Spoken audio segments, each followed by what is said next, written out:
मैं सुनता हूँ आजकल, वो भी बड़ा यूट्यूब के ऊपर और उस पर सुनता है, प्रेमानंद महाराज जी। मैं उनकी बात को सुन रहा था और उन्होंने बाकायदा उसको पुरजोर तरीके से कहा कि जो बड़े बड़े महाराज हैं जो अपने उपाय बता रहे हैं, मेरी दोनों किडनियाँ फेल हैं, और कोई आए और ये कहे कि मेरे हाथ पे कोई कलावा बांध दे या कोई जंतुर बांध दे और कहे छू और हो जाओ, मैं पूरे विश्व के अंदर ऐसे लोगों को चैलेंज कर रहा हूँ जो लोग उपाय बताते हैं, और उन्होंने सरासर नकार दिया ऐसे उपायों को। अगर मैं देखूं बाकायदा उनकी चीजें, वो प्रेमानंद महाराज जी ने नकार दिया इस चीज को, और वो महाराज जी खुद कहते हैं कि मेरी दोनों किडनियां फेल हैं और बाकायदा उनकी डायलिसिस चलती, और करोड़ों लोग उनको सुनते हैं। लेकिन कभी राजनीति के ऊपर, कभी धर्म के ऊपर या कभी राजनीति शास्त्र के ऊपर मैंने उनकी वाणी से ऐसी कोई टिप्पणी नहीं सुनी जिसमें जो है समाज के अंदर लोग डिवाइड की बात करें, चीजें करें। मैं वही जानना चाह रहा आपके अंदर, क्या आप उनकी बात से सहमत हैं? बिल्कुल, क्यों नहीं, हम तो ये कहेंगे। तो फिर उपाय महाराज जो बताए जाते हैं वो तो क्लियर कह रहे हैं कि ऐसे उपाय कोई। श्रीमान जी, एक ही डॉक्टर है, दिल्ली का एक स्पेशलिस्ट डॉक्टर के पास जाइए, हो सकता है आपको उसकी दवाई लग जाए और हो सकता है मुझे नहीं लगे। ऐसे नहीं हो सकता। ऐसा कैसे नहीं हो सकता? नहीं हो सकता, ये तो हो गलत बात। अरे डायग्नोसिस अलग हो सकता है। अब देखिए, यही तो भ्रम फैलाना होता है। पाखंड के आप देखिए, आप शिव पुराण की बात करिए, बहुत अच्छी है, आपकी बातें बहुत अच्छी है। एक ही डॉक्टर, क्या प्रेमानंद महाराज जी को उपाय नहीं पता है? नहीं, उपाय वाला विषय नहीं है, आप करो तो आप। अरे तो मतलब उनको ज्ञान नहीं है इस बात का जी, इस बात को उनको ज्ञान नहीं है, प्रेमानंद महाराज जी को ज्ञान नहीं है या कोई ऐसी बात। मैं उठाती हूँ, आप सभी लोग, आपका क्वेश्चन मैं समझ गई। आपकी तो मुलाकात भी हुई है प्रेमानंद महाराज जी से? नहीं, मेरी कभी मुलाकात नहीं हुई। आप वृंदावन गए थे? मैं वृंदावन गोवर्धन नाथ जी के दर्शन करने, परिक्रमा करने, यमुना पान करने के लिए जाता हूँ। अच्छा, विश्व में सभी इस बात को लेकर अचंभित हैं कि भाई वो डायलिसिस पे रहते हैं, उनकी जो फिजिकल कंडीशन है, उसके बाद भी आज वो चल रहे हैं और कोई मेडिकेशन उनके पास नहीं है, सिर्फ अध्यात्म मार्ग है। तो ऐसे कैसे चमत्कार होते हैं? क्यों नहीं हो सकता?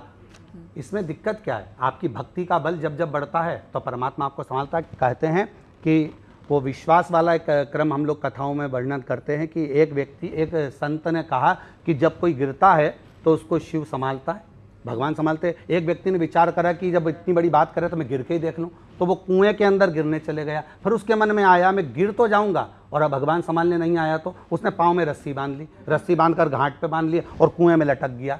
अब उसके मन में जब विश्वास था कि वो तू गिरेगा तो भगवान संभालेगा, पर उसका अविश्वास हो गया, उसने पाँव बांधा और कुएं में लटक गया। दूसरा व्यक्ति वहां से निकल रहा था, उसको आवाज आई कि कोई पड़ा हुआ है, उसने रस्सी को खींचना प्रारंभ करा।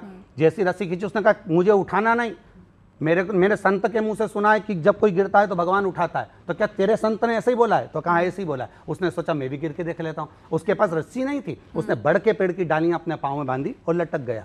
जब वो लटका नीचे, तो लटकने के बाद बड़ के पेड़ की डालियां टूटने लगी, वो नीचे गिरने लगा। भगवान ने आकर उसको जब झेला तो उसके मन में आया जो लटका हुआ था कि मैं 3 दिन पहले से लटका हूं, आप मुझे क्यों नहीं झेल रहा है? भगवान बोले तूने एक व्यक्ति पर विश्वास नहीं करा, उसकी वाणी पर, तो तुझे परमात्मा कैसे मिल सकता है? आप विश्वास तो करो, विश्वास करोगे तो मीरा भी द्वारकाधीश के हाथ में समा जाती है, चैतन्य महाप्रभु भी जगन्नाथ में समा जाते हैं, रामकृष्ण परमहंस जगदम्बा में समा जाते हैं, तुकाराम जी हरि विठ्ठल में समा जाते हैं। शरीर ही नहीं मिलता, विश्वास होगा तो ही तो मूर्ति में समाये होंगे। तो विश्वास का बल बड़ा प्रबल होता है। कुछ ऐसा वर्णन है कि किसी की किडनी भी ठीक हो जाए, जैसे इन्होंने बहुत वैलिड पॉइंट उठाया, क्यों नहीं, वो अगर कुछ करे कि किडनी ठीक हो जाए, एक सारी समस्या का हल एक लोटा जल। और दूसरा,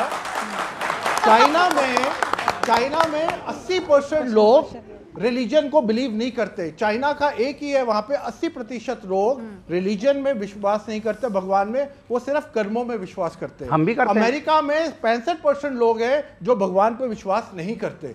अब सवाल ये है, ये जो देश है जो भगवान पे विश्वास नहीं करते, ये आगे क्यों निकल रहे हैं?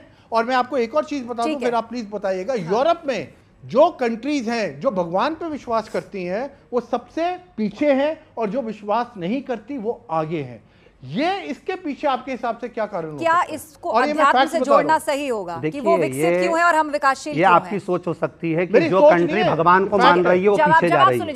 ये आपकी सोच है कि जो कंट्री भगवान को मान रही है वो पीछे हट रही है, आपकी सोच हो सकती है। पर हमारी सोच में तो ये है कि आज भी एक लोटा जल सारी समस्या का हल है और वो होता ही रहेगा। चलिए एक आखिरी सवाल ऑडियंस से, उसके बाद हम रैपिड फायर राउंड की शुरुआत करेंगे।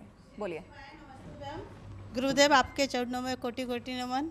मैं पूछना चाहती हूँ कि है ना, जो हम आरओ का जल लेके जाते हैं शिव जी पे, तो आरओ का ले जाना चाहिए या टंकी से जो नल आता है उसका ले जाना चाहिए?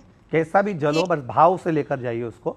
जल का मूलता ये नहीं है कि आरओ का लेकर जाएंगे कि बिस्लरी का लेकर जाएंगे, आप जो जल भाव से लेकर जाएंगे। एक और क्वेश्चन था कि हमारे है ना, जैसे सासू माँ के टाइम से है ना, ये बट पूजा नहीं होती है, बट सावित्री, हाँ, उनके जैसे है ना कोई बालक नहीं रहता जैसे, तो है ना, क्या अब हम कर सकते हैं या नहीं? फिर बट सावित्री आपके जो पूर्वज करते आए हैं वैसे ही आप उनसे बात कर वैसा कर सकते नहीं, अब करते नहीं है जैसे नहीं, तो नहीं करते तो फिर नहीं करेंगे। चलिए, सवाल और उत्सुकताएं बहुत हैं और हम भी तैयार हैं अपने रैपिड फायर राउंड के लिए। महाराज जी, इसमें मैं आपके सामने एक शब्द रखूंगी या एक तस्वीर हम आपको दिखाएंगे और बहुत ज्यादा समय आपको नहीं मिलेगा, उसे देखते ही आपको जो पहला थॉट आता है वो आपको रखना है। तो पहला तो मेरा सवाल ही है, पंडित प्रदीप मिश्रा के लिए क्या बड़ा है, राष्ट्र या धर्म? राष्ट्र जो हमारे लिए सबसे पहले है, क्योंकि राष्ट्र की प्रधानता, राष्ट्र की प्रबलता